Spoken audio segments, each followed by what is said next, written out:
আচ্ছা, আমি যদি বলি যে চ্যাট জিপিটি বা যে কোনো এআই ড্রিভেন এই ধরনের টুলগুলো আপনাকে আস্তে আস্তে স্থূল বুদ্ধি সম্পন্ন করে দিচ্ছে, অর্থাৎ আপনার ব্রেনের যে কার্যকরী যে ক্ষমতা এটাকে কমিয়ে দিচ্ছে, আপনি কি বিশ্বাস করবেন? ওয়েল, এটা আমি বলছি না, এটা গবেষণা বলছে। একটা গবেষণার কথা বলি। এমআইটি বা ম্যাসাচুসেটস ইনস্টিটিউট অফ টেকনোলজির একদল রিসার্চার তারা রিসেন্টলি একটা গবেষণা করেন। এই গবেষণাটার নাম ছিল your brain on ChatGPT, accumulation of cognitive debt when using an AI assistant for essay writing task. So MIT media ল্যাবের এই গবেষণাটার বেশ পপুলার একটা গবেষণা, এবং এখানে দেখা হয় যে চ্যাট জিপিটি কিভাবে আস্তে আস্তে আমাদের বুদ্ধিকে বা আমাদের ব্রেইনের যে পারফর্ম করার যে শক্তি এটাকে কমিয়ে আনছে। সো এই গবেষণার পপুলেশন ছিল 54টা ইউনিভার্সিটি স্টুডেন্ট, এবং এই স্টুডেন্টগুলোকে তিনটা ভাগে ভাগ করা হয়। একটা গ্রুপকে বলা হয় এলএলএম, আর একটা হচ্ছে সার্চ ইঞ্জিন, এবং আর একটা হচ্ছে ব্রেইন অনলি। সো এলএলএম অর্থাৎ হচ্ছে লার্জ ল্যাঙ্গুয়েজ মডেল, অর্থাৎ এআই ড্রিভেন যে টুলগুলো এগুলো তৈরি হচ্ছে একটা লার্জ ল্যাঙ্গুয়েজ মডেল দিয়ে তৈরি। সো এই গ্রুপের স্টুডেন্টরা, এদেরকে দেওয়া হয় শুধুমাত্র এআই ড্রিভেন কিছু টুল, যেটা দিয়ে তাদেরকে এসে লিখতে বলা হয়। অর্থাৎ তারা শুধুমাত্র চ্যাট জিপিটি বা যে কোনো কিছু এআই ড্রিভেন কোনো কিছু টুল দিয়ে তারা এসে লিখবে। দ্বিতীয় যে গ্রুপ, এটা হচ্ছে সার্চ ইঞ্জিন। এদেরকেও দেওয়া হয় যে গুগলের মতন যে কোনো সার্চ ইঞ্জিন ব্যবহার করে, এরা কোনো এআই ইউজ করবে না, কিন্তু সার্চ ইঞ্জিন ইউজ করে তারা বিভিন্ন তথ্যকে একত্রিত করে একটা এসে লিখবে। আর তৃতীয় গ্রুপ, এটাকে বলা হয় ব্রেন অনলি গ্রুপ, যাদের কাজ হচ্ছে শুধুমাত্র তাদের মাথা খাটিয়ে তারা একটা এসে লিখবে। সো তিনটা সেশনে তিনটা দলকে একটা এসে লিখতে বলা হয়, এবং এরপরে চতুর্থ আর একটা সেশন করা হয়, এবং এই চতুর্থ এই সেশনে যে ব্রেন অনলি যারা স্টুডেন্ট, এদেরকে এলএলএম গ্রুপের মতো করে এআই ড্রিভেন কিছু টুল দিয়ে আবার এসে লিখতে বলা হয়, এবং এলএলএম গ্রুপের যে স্টুডেন্ট ছিল এদেরকে ব্রেন অনলিদের মতো করে শুধুমাত্র নিজের যে ব্রেন সেটাকে ইউজ করে এসে লিখতে বলা হয়। আচ্ছা, এর ফাইন্ডিংসটা কি হতে পারে বলে মনে করেন আপনি? যে ফাইন্ডিংসটা পাওয়া যায় এটা কিন্তু আসলে খুব অ্যালার্মিং। এই যে স্টুডেন্ট গ্রুপগুলো, এদের যে ব্রেনের যে অ্যাক্টিভিটি সেটা ইইজি মেশিন ইউজ করে দেখা হয়। ইইজি এই মেশিনটার ফুল ফর্ম হচ্ছে ইলেকট্রোএনসেফালোগ্রাম, এবং এই ইইজির বিশ্লেষণে যে ফাইন্ডিং পাওয়া যায় এটা কিন্তু আসলেই অ্যালার্মিং। দেখা যায় যে ব্রেন অনলি গ্রুপের যে স্টুডেন্ট, এদের স্বাভাবিকভাবেই এদের যে রিকল করার ক্ষমতা, এদের যে মেমোরাইজেশন যে পাওয়ার, এদের যে ক্রিটিক্যাল থিঙ্কিং অ্যাবিলিটি বা কম্প্রিহেনশন অ্যাবিলিটি, এগুলো কিন্তু ছিল অনেক হায়ার। অর্থাৎ এদের যে নিউরাল যে অ্যাক্টিভিটি এটা ছিল অনেক হায়ার কম্পেয়ার টু যারা এলএলএম এর গ্রুপের স্টুডেন্টদের দেখা যায় যে এদের যে নিউরাল অ্যাক্টিভিটি, ব্রেনের যে সক্রিয়তা, এটা সব থেকে কম। কারণ এদের ব্রেনের মেমোরাইজেশন পাওয়ার বা অ্যাক্টিভ রিকল করার পাওয়ার এগুলো ছিল এতটাই পোর, যার জন্য এদের যে নিউরাল যে অ্যাক্টিভিটি এটা ছিল অ্যাট দ্য লোয়েস্ট লেভেল। এবং এই এলএলএম গ্রুপের স্টুডেন্টদেরকে যখন ব্রেন অনলির মতো করে কোনো একটা জিনিস নিজে থেকে লিখতে বলা হয়, দেখা যায় যে এদের ব্রেনের সক্ষমতা কিন্তু একেবারেই কমে গেছে। সো চ্যাট জিপিটি বা এআই ড্রিভেন এই যে টুলগুলো আছে, এগুলো আমাদের জীবনকে কিন্তু সহজতর করে দিচ্ছে। অনেক কিছু আমরা খুব সহজেই কিন্তু এগুলোর মাধ্যমে তৈরি করে ফেলছি। নাও ডোন্ট গেট মি রং, আমি নিজেও কিন্তু এআই ফ্রিকোয়েন্টলি ইউজ করি, চ্যাট জিপিটি আমি ফ্রিকোয়েন্টলি ইউজ করি। আমি আমার এই চ্যানেলে এআই নিয়ে অনেক ভিডিও করেছি, এআই ড্রিভেন বিভিন্ন টুল বা প্রোডাক্টের আমি রিভিউ করেছি। বাট প্রবলেম হচ্ছে যে চ্যাট জিপিটি বা এই ধরনের যে টুলগুলো, এটা কিন্তু একটা এনাইবেলার, এবং এটা মূলত তিনটা এরিয়াতে আমাদেরকে প্রচণ্ড ক্ষতি করছে। প্রথম যে ব্যাপারটা সেটা হচ্ছে আমাদের ক্রিটিক্যাল থিঙ্কিং অ্যাবিলিটিকে একেবারে কমিয়ে দিচ্ছে।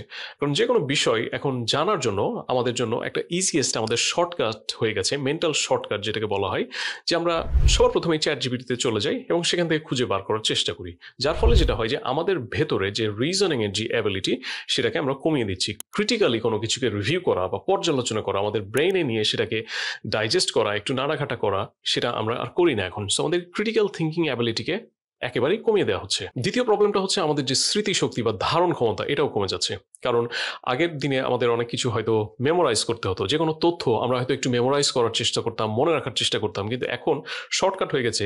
এআইকে বললেই সব কিছুর সাথে সাথে ইনস্ট্যান্টলি তৈরি করে দিচ্ছে আমাদেরকে, যার জন্য আমাদের কোনো কিছু মনে রাখার প্রয়োজন নেই। যখনই কোনো কিছু আমরা প্রেজেন্টেশন দিতে যাচ্ছি, প্রেজেন্টেশন দেওয়ার আগে হয়তো খুব সহজেই আমরা ফোনটা বের করে চ্যাট জিপিটি থেকে তথ্যগুলো বের করে আমরা তখন সাথে সাথে ব্যাপারটাকে উগলে বের করে দিচ্ছি, যার জন্য কোনো কিছু আমাদের মস্তিষ্কে যে ধারণ করার যে ক্ষমতা, এই ধারণ করার ক্ষমতাটাও আস্তে আস্তে আমরা নিজেরাই কমিয়ে দিচ্ছি। তৃতীয় এরিয়াটা যেটা হচ্ছে সব থেকে অ্যালার্মিং, সেটা হচ্ছে যে অরিজিনালিটি, সৃজনশীলতা, ক্রিয়েটিভিটি, এইগুলো একেবারেই কিন্তু কমে যাচ্ছে।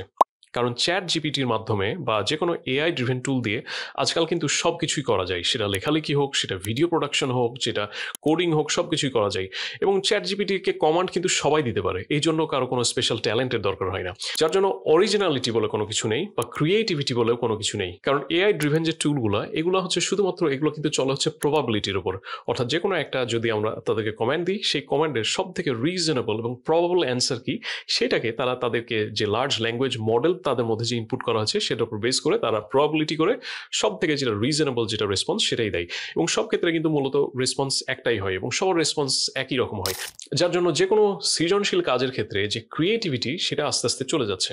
ক্রিয়েটিভ যে কোনো ক্রাফটের ক্ষেত্রে সব থেকে ইম্পর্টেন্ট একটা ব্যাপার হচ্ছে মেন্টাল স্টিমিউলেশন, অর্থাৎ আমরা ব্রেনের মধ্যে কোনো একটা বিষয়কে নিয়ে সেটাকে আরও এক্সপ্যান্ড করা, সেটাকে বিভিন্ন অ্যাঙ্গেল থেকে সেটাকে চিন্তা করা, বিভিন্নভাবে রূপ দেওয়া, এবং আমার যে স্বকীয়তা আছে, আমার যে অরিজিনালিটি আছে সেটাকে ইনক্লুড করা এবং সেটাকে ডিফারেন্টভাবে প্রেজেন্ট করা, এটা হচ্ছে সব থেকে গুরুত্বপূর্ণ। কিন্তু আপনি চিন্তা করে দেখেন, একটা ক্লাসে স্টুডেন্টরা সবাই যদি এআই ইউজ করে যদি এসে লিখে, সবাই কিন্তু পরীক্ষায় হাই ডিস্টিংশন পাবে, কারণ সবার এসে কিন্তু একই রকম চ্যাট জিপিটি দিয়ে তৈরি করা হবে। সুতরাং এগুলোর মধ্যে কোনটা সব থেকে ভালো বা কোনটা সব থেকে খারাপ এটা কিন্তু আর অ্যাসেস করার কোনো উপায় থাকবে না। সুতরাং এআই এর সব থেকে ভয়াবহ দিক হচ্ছে আমাদের মধ্যে যে ক্রিয়েটিভিটি আছে বা অরিজিনালিটি আছে, এটা আমরা নিজেরাই আস্তে আস্তে এআই ইউজ করে কিন্তু আস্তে আস্তে নষ্ট করে দিচ্ছি। প্রথমে আমরা আমাদের ব্রেনের দিকে একটু রিফ্লেক্ট করি। আমাদের ব্রেনটা হচ্ছে খুব কমপ্লেক্স একটা যন্ত্র বলা যায়, এবং এই ব্রেনের মাধ্যমেই কিন্তু আমরা এআই এর মতন এই যে রেভলিউশনারি এই যে একটা টেকনোলজি এটা কিন্তু তৈরি করেছি। সুতরাং চিন্তাই করা যায় না যে আমাদের ব্রেন কতটা বুদ্ধি রাখতে পারে এবং আমাদের ব্রেনের যে সক্ষমতা সেটা কতটা বেশি। বলা হয় যে আমাদের ব্রেনটা তৈরি হয়েছে অনেকগুলো ছোট ছোট উপাদান, এগুলোকে বলা হয় নিউরন। প্রায় 86 বিলিয়ন নিউরনের সংযোগের মাধ্যমে কিন্তু আমাদের ব্রেইনটা তৈরি হয়েছে, এবং এই যে 86 বিলিয়ন যে নিউরনগুলো আছে এগুলোর মধ্যে অসংখ্য ট্রিলিয়নস অফ রিলেশনশিপ, অর্থাৎ একটার সাথে আরেকটার যে সম্পর্ক আছে। সো আমরা যখন নতুন কিছু শিখি, আমাদের ব্রেইনের এই নিউরনগুলো নিজেদের মধ্যে একটা কানেকশন তৈরি করে, এবং এই কানেকশন যতটা ঘন হয় শেখার দক্ষতাও কিন্তু ততটা বাড়ে। প্রতিদিন নতুন অভিজ্ঞতা, বই পড়া, সমস্যার সমাধান করা কিংবা কাউকে শেখানো, এইসবই আমাদের ব্রেইনকে কিন্তু আরো অ্যাক্টিভ রাখে এবং আমাদের চিন্তা শক্তিকে আরো গভীর করে। কিন্তু সমস্যা হচ্ছে যে আজকালকার দিনে এআই আমাদের কাজকে এতটাই সহজ করে দিচ্ছে যে আমাদের এই যে ব্রেইনের যে অ্যাক্টিভিটি এটাকে আমরা কমিয়ে দিচ্ছি, যার ফলে আমাদের ব্রেইনের এই যে নিউরনের যে কানেকশন, এই কানেকশনগুলো আস্তে আস্তে কমে যাচ্ছে।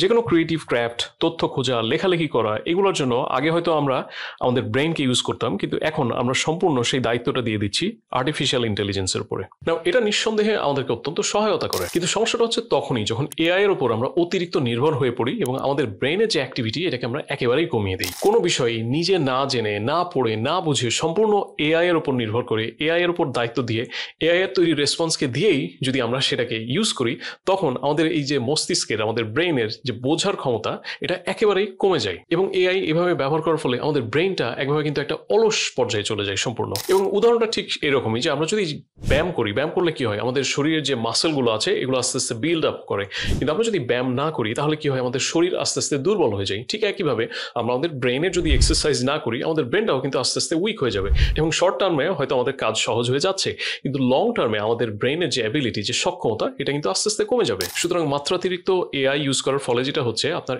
এখন যে কাজটা জানার দরকার বা যে কাজটা করার দরকার এটা আপনি হয়তো এখন করে ফেলছেন, কিন্তু ভবিষ্যতে আপনার ব্রেইনের যে অ্যাবিলিটি সেটাকে আপনি আস্তে আস্তে হ্রাস করে দিচ্ছেন। এবং এমআইটির এই যে গবেষক দল, এরা এই ব্যাপারটাকে বলছে কগনিটিভ ডেট বা মানসিক ঋণ হিসেবে। সবশেষে আমার মেসেজ কি এই ভিডিও থেকে? আমার মেসেজটা খুব সিম্পল, সেটা হচ্ছে যে আর্টিফিশিয়াল ইন্টেলিজেন্স বা যে কোনো টেকনোলজি ড্রিভেন টুল নিঃসন্দেহে আমাদের জীবনকে সহজ করে দিচ্ছে এখন, বা ভবিষ্যতে আরও সহজ করে দিবে। টেকনোলজি এই ট্রেন্ডের বিপরীতে আমরা কিন্তু যেতে পারবো না। আমি নিজেও আর্টিফিশিয়াল ইন্টেলিজেন্স প্রতিনিয়ত ইউজ করে থাকি আমার দৈনন্দিন কার্যক্রমে, কিন্তু এটা যেন এই পর্যায়ে না যায় যে মাত্রাতিরিক্ত নির্ভরশীলতা আমার নিজস্ব যে ক্রিয়েটিভিটি, আমার নিজস্ব যে ক্রিটিক্যাল থিঙ্কিং অ্যাবিলিটি এটাকে এতটাই কমিয়ে দেয়, যার জন্য আমি সম্পূর্ণ নির্ভরশীল হয়ে পড়ি। এআইকে এমনভাবে আমাদের ব্যবহার করতে হবে যে এআই যেন আমাদের কাজের যে এফিসিয়েন্সি সেটাকে বাড়ায়, আমাদের কাজের যে সময় লাগে সেই সময়টাকে কমিয়ে নিয়ে আসে। এআইকে আমরা একটা অ্যাসিস্ট্যান্ট হিসেবে ইউজ করতে পারি, কিন্তু এআইকে আমাদের এমনভাবে ইউজ করা উচিত না যেটা আমাদের যে ক্রিয়েটিভিটি, আমাদের যে ক্রিটিক্যাল থিঙ্কিং অ্যাবিলিটি সেটাকে টেক ওভার করে। কারণ আমাদের যে সৃজনশীলতা, আমাদের যে ইনোভেটিভনেস, এটাকে কিন্তু কখনো আমরা আউটসোর্স করতে পারবো না। এবং এআইটা হচ্ছে কিছুটা একটা টুলের মতন। আমি যদি একটা সাধারণ ইউজ করি, সেটা হচ্ছে যে যেমন একটা বাইসাইকেলের কথা ধরা যাক। একটা বাইসাইকেল কিন্তু আপনাকে চালাতে হবে নিজেকেই, প্যাডেল আপনাকেই করতে হবে, কিন্তু বাইসাইকেলটা কিন্তু নিজে চলবে, তার চাকা আছে, সে নিজে চলবে, কিন্তু এটার যে ড্রাইভিং সিটে আপনার নিজেকেই বসে থাকতে হবে। এখন আপনি বলতে পারেন যে না, ব্যাটারি চালিত বাইসাইকেল আছে, আমি সেই ব্যাটারি চালিত বাইসাইকেলে চুপচাপ বসে থাকবো, আমাকে চালাতেও হবে না। সে চয়েসটাও আপনার। যদি সেটা করেন তাহলে হয়তো আপনার কষ্ট কমে যাবে এখন, বাট লং টার্মে গিয়ে এটা কিন্তু আপনার স্বাস্থ্যের জন্য কিন্তু ভালো হবে না। হোয়ারাজ আপনি যদি ম্যানুয়াল যে বাইসাইকেল, যেটা আপনার পায়ে প্যাডেল করে চালাতে হবে, সেটা কিন্তু আপনার শরীরের জন্য ভালো হবে। স্টুডেন্টদের জন্য কি মেসেজ হচ্ছে, তোমরা পড়ালেখার ক্ষেত্রেও কিন্তু এআই অবশ্যই ব্যবহার করতে পারো, এবং সেটা করতে পারো তোমরা এমনভাবে যেন তোমাদের পড়ালেখার ক্ষেত্রে যে সময় আছে সেটাকে কমিয়ে নিয়ে আসে। আমি যেটা করি আমার পড়ালেখার ক্ষেত্রে, যেভাবে এআইকে ইউজ করি, যেমন একটা যদি বড় আর্টিকেল হয়, সেই আর্টিকেলটাকে আমি এআইকে বলি সেটাকে একটু সামারাইজ করে দিতে, বা আমার যদি কিছু আইডিয়া থাকে, সেই আইডিয়া রিলেটেড আরও কি কি স্টাডি আছে সেগুলোকে এআইকে আমি বলি খুঁজে দিতে। কোনো বিশেষ বিষয়ে যদি আমি কিছু ডাটা কালেক্ট করতে চাই, এগুলো বিষয় সংক্রান্ত বিভিন্ন যে ডাটা আছে সেটাকে এআইকে আমি বলি সিনথেসাইজ করে দিতে। কিন্তু based on all of those information, যেটা লেখার ব্যাপার সেটা কিন্তু আমি নিজেই লিখি। সুতরাং তোমাদের ক্ষেত্রেও যে কোনো তথ্য তোমরা খোঁজার ক্ষেত্রে, যে কোনো তথ্যকে সামারাইজ করার ক্ষেত্রে, বা কোনো তথ্যকে অ্যারেঞ্জ করার ক্ষেত্রে তোমরা এআই এর সাহায্য নিতে পারো। কিন্তু ফাইনাল যে আউটপুট যেটা হবে সেখানে কিন্তু সম্পূর্ণ তোমার কন্ট্রোল থাকতে হবে।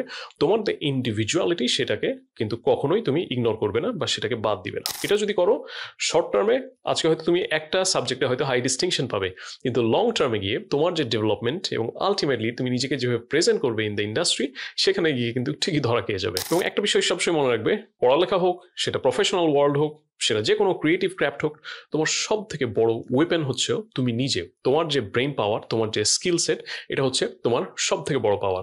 কোনো সার্টিফিকেট না, কোনো এআই না, বা অন্য কোনো কিছু না, এটা হচ্ছে তুমি নিজেই হচ্ছে তোমার সব থেকে বড় শক্তি। এবং তুমি যদি এআই এর ওপর ওভার রিলায়েন্ট হয়ে যাও, তোমার এই নিজের শক্তিকে তুমি নিজে কমিয়ে নিয়ে আসবে। ওয়েল, আই হোপ যে কথাগুলো বললাম হয়তো এআই কে ইউজ করার ক্ষেত্রে কিছুটা ইন্সপায়ার করবে, এবং এআই কে আপনারা বা তোমরা যারা বিভিন্নভাবে ব্যবহার করো, সঠিকভাবে ব্যবহার করার চেষ্টা করবে। AI will be an enabler but not the driver of what we do. সবশেষে মনে করিয়ে দিচ্ছি, আমার এই চ্যানেলে higher education, professional development, personal development related অসংখ্য ইউজফুল, রিসার্চ ড্রিভেন বিভিন্ন ধরনের কন্টেন্ট আমি নিয়ে আসছি স্টুডেন্টদের জন্য, with the aim to inspire you, to guide you. এটা হতে যাচ্ছে বাংলাদেশের higher education, professional development, personal ডেভেলপমেন্টের ক্ষেত্রে সব থেকে বড় চ্যানেল, এবং তোমাদের বা আপনাদের সাহায্য এই চ্যানেলটাকে আরো বড় করতে পারে। আমার সাথে থাকার জন্য অনুরোধ করছি, এবং দেখা হবে আবার ভবিষ্যতের কোনো ভিডিওতে। Take care.